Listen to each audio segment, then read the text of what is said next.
El último, es que estábamos perdiendo por una y se podía poder poner por dos.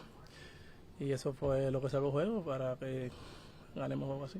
It was that second one there. We were already down. We were already down one, and had they scored, that would have been they would have been up two there. So that was the throw that saved the game, and gave us a chance to win the game. Strong, I can't think you've ever had throwing out guys at the plate back-to-back innings like that, have you? Pero no piensas que tú has tenido dos tiros así en dos innings consecutivos en tu carrera. Que sí, eso sí. Bueno, que yo recuerdo, creo que en Chicago una vez, extra inning, creo que hice out una vez, pero inning consecutivo así no me acuerdo que lo haya hecho, pero la verdad que jugar duro y ejecutar cada jugada es fabuloso. Yeah, I think I did it once in Chicago in extra innings, but I don't know if I did it 2 innings in a row. But yeah, it's just continue playing hard and executing the plays so that things can come out the way that you want them to. What did you think of Narvaez on those plays? ¿Qué tú pensaste de Narváez en esas dos jugadas? No, tremenda. El primer tiro fue incómodo porque fue un bajo muy corto, pero la pude asegurar y hacerle out.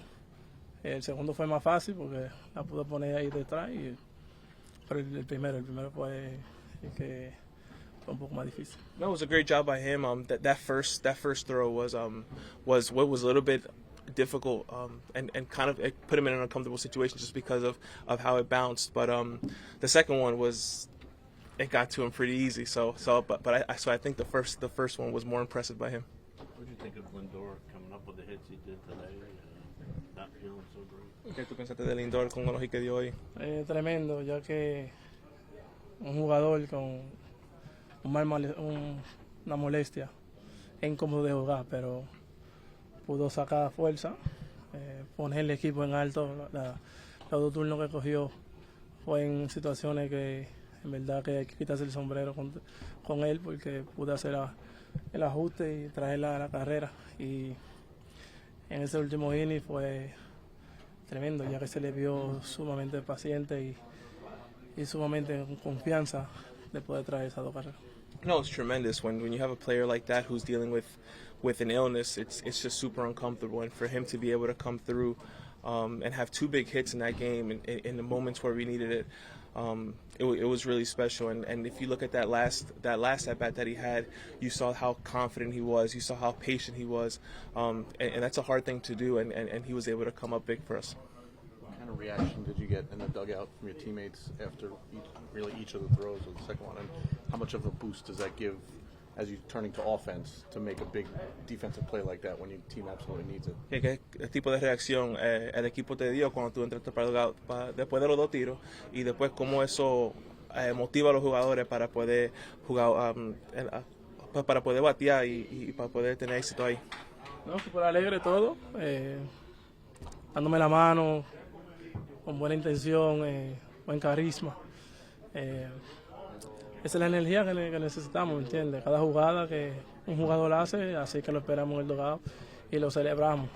Y es motivo de que ellos sepan que cada jugador que está ahí está jugando con el corazón de querer ganar. Yeah, no, it was exciting. They all greeted me well. They were giving me high fives. We were all celebrating. And I think that's what we always do when a player makes a big play. We always wait for him to celebrate, and it's always a good vibe, good charisma.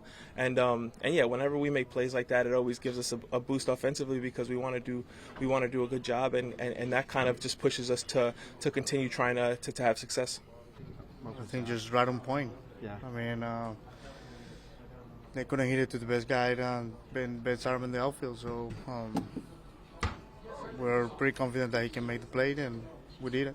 I was talking to Carlos earlier, and I said, after what happened last night, you put on a clinic back there of where to set up. Yeah, the play. I was get conscious of that after what happened last night. Well, we practice that a lot in spring training, and we always try to think about where we sit and where we put our foot before the play happens. And I didn't want to be that guy to get the call, so I would make sure that I was from the plate and give the play to the runner. And how tough was that short hop that you made, that scoop on the first throw from Marte? Actually, I was, just same thing. Like we practice that in spring training, trying to stay down, stay low, and it's easier to go down to up, and that's why I'll stay a little down. And actually, the throw kind of got to my glove. Just put the glove there and catch it. On the second one, do you know he hasn't touched home plate, or do you both look at the umpire for his first I tag signal? him. I felt like I tag him, and then I re-tag him just because I saw Chad didn't make the call, so just make sure that I re-tag him.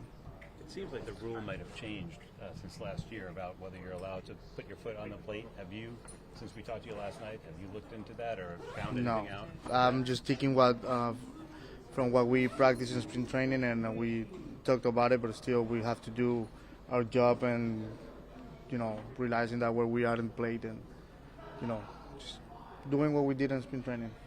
And you always tend to set up in front, it looks like. Yeah. Receive the ball, right? And then you sweep. Yeah, yeah. Always rather stay in fair territory, just because the throw never hit the runner. So, and actually, if I stay in fair territory, I got better chance to tag the runner.